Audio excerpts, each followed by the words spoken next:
Welcome to episode 310 of Psykos Platters. I always powered by coffee each and every time. My mother goes off. Man, sometimes my mother knows how to pick really good gifts. She really does. And she knows that I love Svengoolie. So this is what I get. A Svengoolie coffee mug. Yes. And then, of course, on the other side, it's Kerwin, which is Sven's rubber chicken mascot. And he's asking for a fill-up because he's freezing here. I love Svengoolie. I do. I don't know if you can see it. I met him a long time ago. Jesus, probably 17, 18 years ago was the last time. I only met him once. I'd like to meet him again soon, maybe when some of the nonsense scales back, right? So my episode is. I'm so sorry. Yes, I'm filming a video. This is Snowflake Bear. Anyways, I'm doing a show for YouTube for Psykos Platters, and Snowflake, by the way, has been with me for how long? Geez, 11 years. Well, he was with me and Jess. Jess liked collecting animals, stuffed animals, you see. Is it okay if I call you that? Yeah. So Snowflake was actually my first Christmas gift to Jessica, and he's been with me. You know, he's been with Jess and me, you know, and back and forth sometime. Isn't that right? So, can I ask what you were? I mean, I didn't mean to be impolite. You're not being impolite, okay? I know you had something you wanted to ask me. I meant, you know, I am the mighty Psycho. Oh, you're that, all right. Anyways, what's up? Did you get to make a snowman? Yeah. With everybody? What else? Christmas music. That's exactly what I'm going to talk about. Yes. While I talk to these guys, would you do me a favor, please, and could you make some hot cocoa, like some water for some hot cocoa? Oh, I love hot cocoa. Bye. See ya. He's a really great bear, and I'm really crazy, but that's a different story altogether, right? So this episode hopefully isn't going to be as long-winded as my two-part Lennon tribute, which was 29 and 22 minutes long. Sorry, guys, but the ones who stuck around, I really appreciate it a lot. So I want to talk about Christmas music, considering that, well, Christmas is next week. Today is December 18th, so it's literally a week from today, although this may or may not get posted till the 19th. I don't know yet. So, Christmas music. Pretty much, I think anybody, at least in America here, and probably over in Europe for some of the viewers there, when you were growing up, you listened to Christmas music when that time came. So you probably have some favorite songs or favorite artists or stuff like that do Christmas songs, right? I remember, you know, for 70s Chicago radio anyway, Christmas music didn't start till the day after Thanksgiving, sometimes the weekend after Thanksgiving, because they would only play Christmas music on weekends back then because they figured you're going to trim the tree. You're going to trim the tree on the weekends, do all your parties and stuff, so we're only going to do Christmas music on the weekends. You know, I kind of miss it almost. It was like special back then. You didn't hear it every day. It wasn't shoved down your throats. Unless you choose to want it to get shoved down your throats. So, I have to apologize because I'm still moving things around, okay? I don't have a bunch of Christmas vinyl, but I've got some CDs, alright? Just to throw equal representation. And I also want to talk about an article that I just tripped on this week, having to do with Christmas music and the collectability of Christmas music, stuff like that. So a few, I don't have too many CDs. Okay, I really don't. Some of them I couldn't just damn find. It makes me mad. I hope they didn't disappear. But anywho, one of the first albums that I landed on vinyl, for that matter, and I once again have it in here, but 1963 from Phil Spector, A Christmas Gift for You. That's right. Now this one here, of course, is on Abco, CD-wise. All right. I mean, we're talking here pretty much everybody that was in the Phil Les label, Phil Spector family. Okay, I mean, you're talking Darlene Love, the Ronettes, Bobby Sox and the Blue Jeans, the Crystals, Darlene Love by herself, stuff like that. And you know what, damn it, it still holds up. It still holds up for 1963. Now, if you happen to have the original blue-gray label on the Phil Les, that is the first pressing. Very rare, I'm led to believe. Guess who's got one? I do, because I just wish I had it to show it to you. I managed to find that sucker in Illinois at a library book sale, and in decent shape too. It wasn't completely abused. And then of course the typical yellow-red Phil Les. I have that too, if I remember correctly. But that blue-gray one surprised me because I was like, oh, I didn't know they made any Phil Les albums on that label. This has been a staple, and as you can see, yes, I only spent 99 cents on this, but this has given me more than that in enjoyment, that is for sure. Another one I think I've shown before, but it kind of surprised me, 99 cents, Tommy James put out a Christmas album. Yeah, Mr. Crystal Blue Persuasion, Crimson and Clover, and Dragging the Line, Tommy James.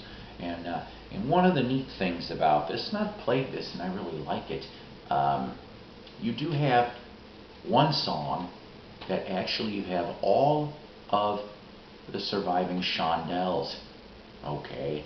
And so they do a mini reunion for one track back then.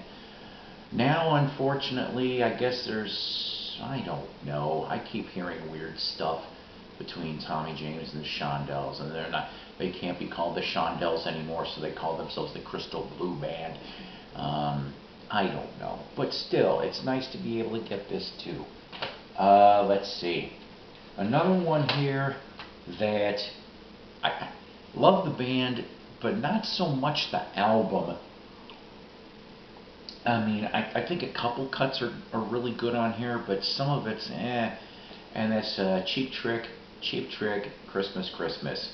Okay, this was put out a couple of years ago, and you know, I mean, like I said, I love hearing Cheap Trick. I do, you know, but I don't. Jeez, that's the other thing about Christmas albums. Okay, maybe not every band should do one.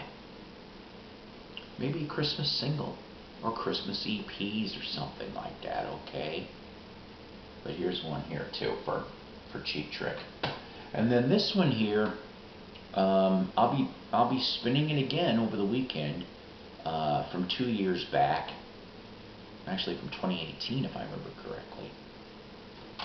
Monkees Christmas Party. Of course you knew I was going to throw a Monkees in here, but remember what I said way back in the review episode, and if you didn't, I'll bring it up again, that this is Monkees in pretty much in name only. Okay, you only get, like, if you get the Target edition, which is what I got with the 2 extra tracks, the only way that you get the Monkees complete is the 1967 version of Ryuchi from the television broadcast, which I love Ryuchi.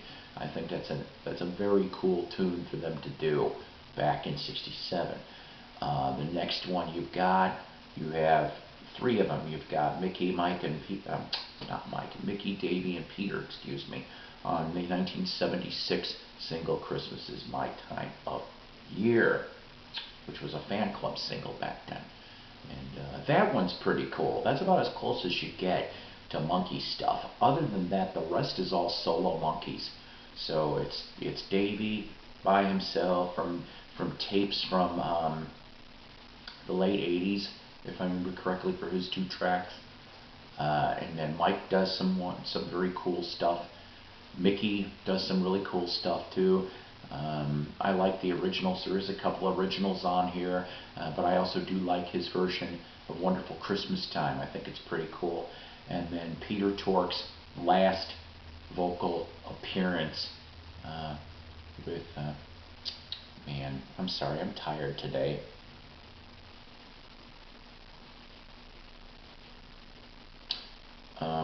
Angels We Heard on High. That's it. I'm sorry. But Peter's last appearance before he passes away. So, monkey stuff. And then I do have, because I love Peanuts so much, my son James got me from Walmart the Vince Gilardi, I hope I'm pronouncing that right, trio, the Peanuts music, you know, from the Christmas specials. I think that's totally awesome.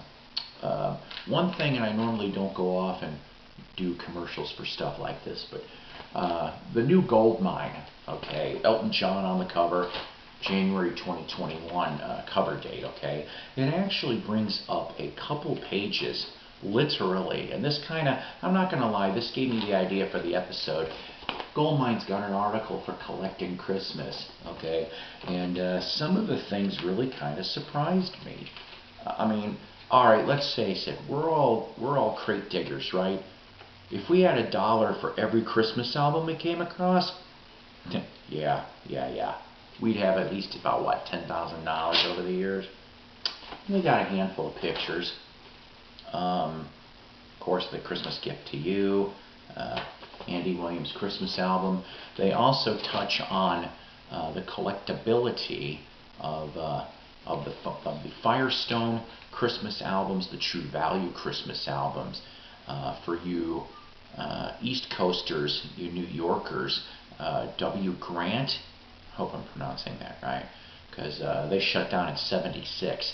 So they put out 7 volumes of Christmas music. And other people did too, Ace Hardware, things like that.